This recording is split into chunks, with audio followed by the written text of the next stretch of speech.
And welcome back. We're joined today by Sara Erickson from Door Pediatric Therapy in Bismarck. Today we are talking about the ALERT program. So good morning, Sara. Good morning. First things first, what is the ALERT program? So the ALERT program was developed by two occupational therapists, and really it's just a general framework that uses engine terminology to help children become kind of more aware of their emotions and arousal levels and kind of how their bodies are moving. And it can really be used in conjunction with other strategies, other therapies, and really across any environment. What age group are we talking about here?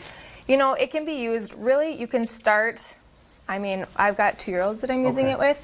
You just kind of base it on the age and kind of what their interests are, and so you can kind of go from there. Do you call it the ALERT program? Do you say, okay, we're going to learn the ALERT program? Yeah, and then we kind of just say, oh, we're going to talk about our engines today, or, you know, just kind of depends on the kiddo. Speaking of engines, one of the things we talked about was engine speeds. What are we talking about there? So there are 3 engine speeds. So we talk about our low engine, which means kind of a lower state of alertness or arousal.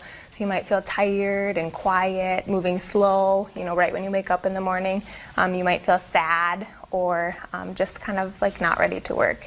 And then there's the just right engine, so that's kind of where we get most of our learning and most of our work done. So that's a calm state of arousal level. We feel good, we feel happy, we feel ready to work.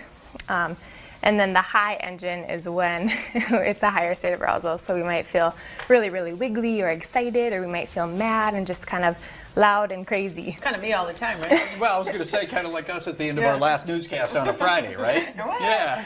All right, so when should you use this? You kind of talked about that a little bit. Yeah, so really and it can also be used with adults too, but at where I work, we use it with children.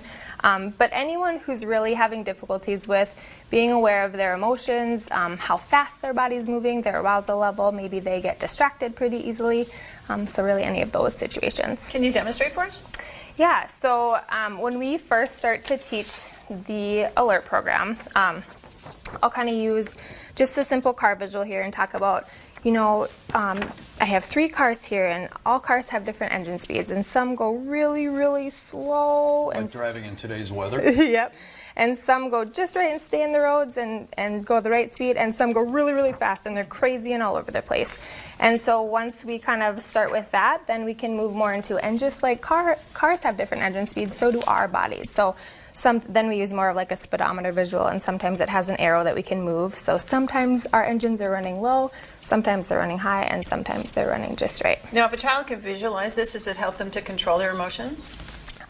Really talking about it and learning and giving examples, so using the visuals, but also adults kind of identifying their own engine speeds. So when I wake up in the morning, or if I'm at work, I'll be like, man, my engine's running really low, I'm just so tired and I just can't speed up and get ready this morning.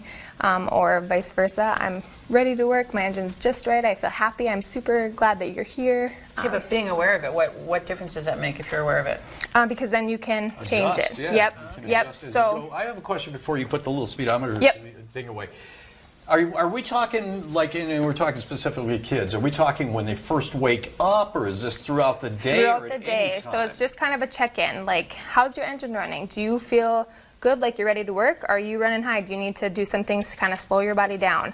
Or are you really, really tired and not paying attention? Do we need to speed you up? Because I think all of us can relate to the fact that when we wake up in the morning, some mornings we are raring and ready to go. Some mornings it's like, call me on Monday, you know? I'm that way on Friday nights. I'm tired on Friday nights. So am I. Yep. Yeah. And so the next phase, after a kiddo is able to kind of identify those engine speeds and really has good information about this, then we talk about strategies to help change our engine speed. So if I'm running too low and I need to speed up, maybe we talk about going to get a cold drink of water, eating a crunchy snack, or just any type of movement, you know, jogging in place, doing some jumping jacks, jumping like a frog, things like that. And then if our engines are running too fast or too high, and we need to slow them down so we can work really heavy work tasks. So wall pushes, or doing some fun animal walks, or just some deep breathing. So just some fun things. If parents have questions about this, what should they do? Yeah, they can certainly give Red Door a call. We are happy to do a free screen and kind of talk about any of this information. We have a location here in Bismarck and Minot, and our phone number is 701-222-3175. Great. All right. Well, thank you Thanks, so much Sara. for being here, Thanks Sara. for having me. All right, we're going to wrap things up when we come back.